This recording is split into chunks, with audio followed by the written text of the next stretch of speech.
నమస్తే శ్రీమాత్రే నమః శ్రీకృష్ణాయ నమః. యు1 యూనివర్సల్ 1 ప్రేక్షకులకు సంక్రాంతి శుభాకాంక్షలు. తరువాత రెండవ రోజు మనము సంక్రాంతి పండుగను జరుపుకుంటాము. అంటే తెలుగువారి పండగలలో 4 రోజులు ఆనందంగా సంతోషంగా జరుపుకునే పండగలలో తెలుగు పండగలు ప్రప్రథమైన పండగలు భోగి, సంక్రాంతి, కనుమ. అయితే ఈ పండగలలో రెండవ రోజు సంక్రాంతి పండుగ. ఈ సంక్రాంతిని వివిధ ప్రాంతాలలో ఒక్కొక్క ప్రాంతాల్లో ఒక్కొక్క రకంగా పిలుస్తారు. కొంతమంది లోహ్రీ అంటారు, కొంతమంది పొంగల్ అంటారు, మనము సంక్రాంతి అంటాము. అయితే ఈ సంక్రాంతికి ప్రతి ఒక్కరికి గుర్తొచ్చేది, భోగికి భోగిపళ్ళు ఎలా గుర్తొస్తాయో సంక్రాంతికి హరిదాసులు అనేది గంగిరెద్దులు హరిదాసులు గుర్తొస్తారు. అది ఈ సంక్రాంతికి మరొకటి కూడా విశేషం ఏంటంటే కనుక పండిన పంట, ఇది రైతుల పండగ కాబట్టి పండిన పంటను ఇంటికి తీసుకువచ్చి ఆనందంతో జరుపుకునే పండగ. కొత్త అల్లుళ్ళు రావడము, బావమరుదులు, మరదలు, ఆ బావగారులు ఆట పట్టించడము, అత్తామామలు అల్లుడు అలిగితే అత్తామామలు కానుకలు ఇవ్వడము, ఇలాగా అందరూ కలిసి ఆనందంగా కష్టాలు మరిచిపోయి బాధలు మరిచిపోయి ఒక తాటి మీద నిలబడి ఒక ఇంట్లో అందరూ కలిసి జరుపుకునే తెలుగైన పండగ ఈ తెలుగింటి పండగ సంక్రాంతి పండగ. అయితే ఈ సంక్రాంతి రోజు మళ్ళా మనము నిత్యకృత్యంగా బ్రహ్మముహూర్తంలోనే లేస్తాము. మన ఇంటికి వచ్చిన హరిదాసులను గంగిరెద్దులను సాదరంగా ఆహ్వానించి, గంగిరెద్దుకు ఇక్కడ స్పెషల్ ఏంటంటే మన ఇంటి ముంగిటకు వచ్చినటువంటి గంగిరెద్దులను పూజ చేసుకుంటాము. అది ఎలా అంటే గంగిరెద్దు ముఖమును పసుపుతోను కుంకుమతోను అలంకరించుకొని కాళ్లకు 4 కాళ్లను నీళ్లతో కడిగి పసుపు రాసి ఆ మెత్తని వస్త్రంతో తుడిచి అక్కడ అక్షంతలతో కనుక పూజ చేసుకున్నట్టయితే సాక్షాత్తు నందీశ్వరుడికి చేసుకున్నటువంటి ఫలితం మనకి దక్కుతుంది. అయితే హరిదాసులు హరిలో రంగ హరి అనుకుంటూ ఊరూరా తిరుగుతూ మన ఇంటికి వచ్చిన హరిదాసులను అంటే చులకన భావంతో పక్కకి వెళ్ళండి, ఇలాగా తర్వాత రండి అంటూ హేళన చేసేదానికి వాళ్ళు మన ఇంటికి అడుగుకోవడానికి రాలేదు కదా, మన ఇంటిని ఆశీర్వదించడానికి వచ్చినటువంటి సాక్షాత్తు విష్ణుమూర్తి అంశకు ప్రతిరూపాలన్నమాట. కాబట్టి వారిని గౌరవించుకొని దానాలు, వస్త్రదానము, బియ్యము, తరువాత ధనము, ఇలాగా మన శక్తి కొద్దీ వారికి దానంగా ఇచ్చినట్టయితే కనుక మంచి జరిగే అవకాశం ఉంటుంది. మన ఇళ్లలో ఏదైనా చెడు కానీ నెగిటివిటీ కానీ పోయే అవకాశాలు ఉంటాయి. అయితే ఈ సంక్రాంతి రోజు వేసే ముగ్గులు, సంక్రాంతి ముగ్గులు అత్యంత శోభాయమానంగా ఉంటాయి. అయితే ఈ ముగ్గుల వెనుక ఆంతర్యం ఏంటంటే కనుక ఈ ముగ్గుల్లో పెట్టే చుక్కలు జ్యోతిషపరంగా నక్షత్రాలకు ప్రతీక అంటారు. అయితే మన సామాజిక పరంగా ఒక్కొక్క చుక్క మన బంధువులకు, మన కుటుంబీకులకు ప్రతీక.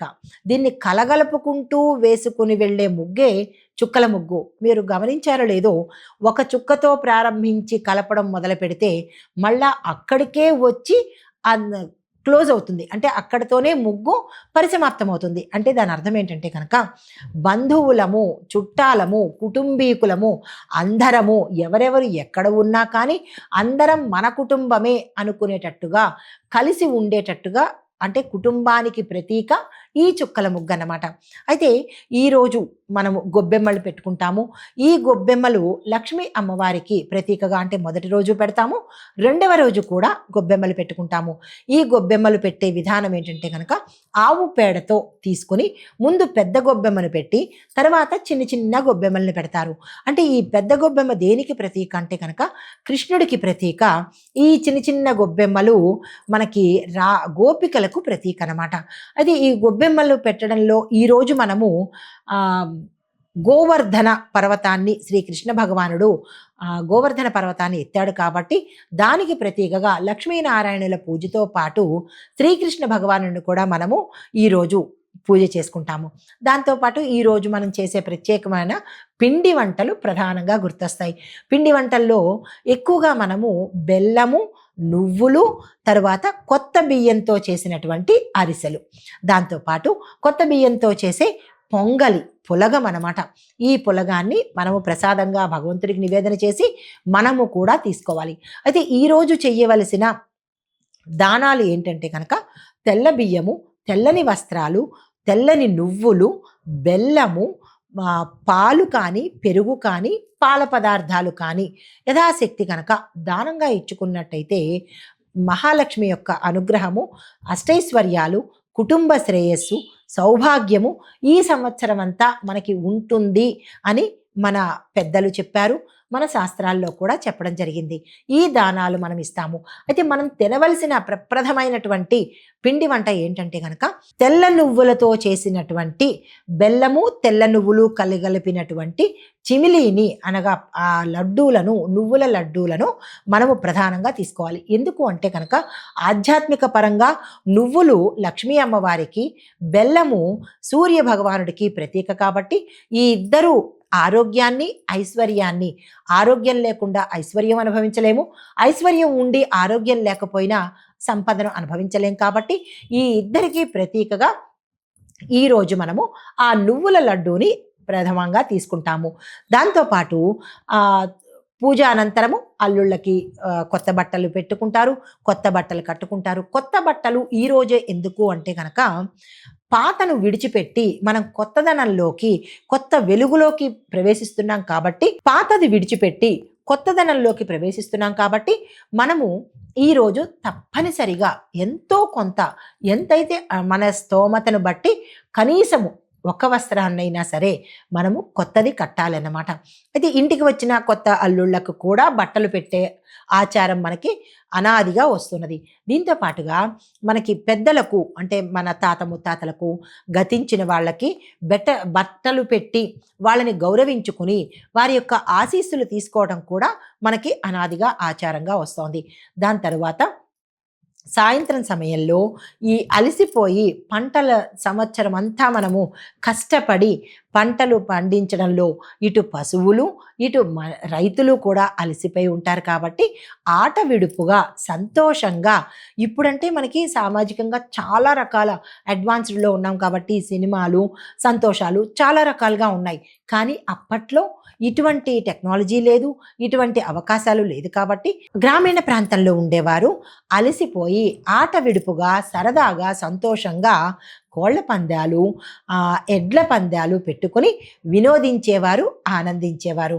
అయితే ఈ ఈ ఆనందాల తరువాత కొంతమంది ఏం చేస్తారు, గాలిపటాలను ఎగరవేస్తుంటారు. ఈ గాలిపటాలు సరదాగా అయినప్పటికీ కూడా దీని వెనకాల ఆంతర్యం ఉంటుంది. గాలిపటము, దారము ఈ రెండు జీవుడు, దేవుడు ఈ రెండిటికి సంబంధించినటువంటి అంశం అన్నమాట. ఎలాగంటే గాలిపటము జీవుడైతే దేవుడు అంటే భగవంతుడు దారం లాంటివాడు. ఈ గాలిపటం ఎగరవేస్తున్నంతసేపు దారము మనకి కొంతవరకు కనబడుతూ ఉంటుంది. ఈ ప్రయాణమే సాధన.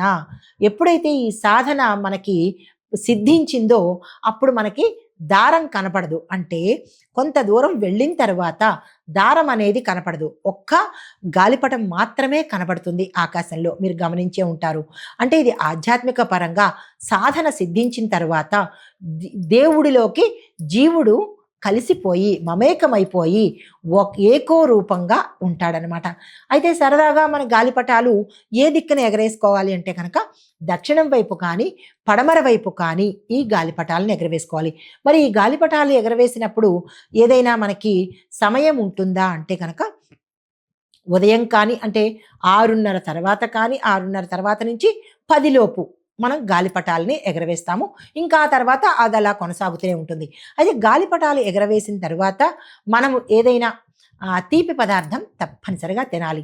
ఎందుకు గాలిపటాలు ఎగరేసిన తర్వాత తీపి పదార్థం తినాలి అంటే కనుక మనము కొత్తదనంలోకి అడుగు పెడుతున్నాం కాబట్టి ఈరోజు తప్పనిసరిగా మీకు గుర్తు ఉండే ఉంటుంది, టపాకాయలు దీపావళి రోజు కాల్చేసిన తర్వాత లోపలికి వచ్చి మనము తీపి పదార్థం తింటాము. దేనికోసం అంటే చెడు మీద మంచి విజయం సాధించాం కాబట్టి మనము తీపిని తింటాము.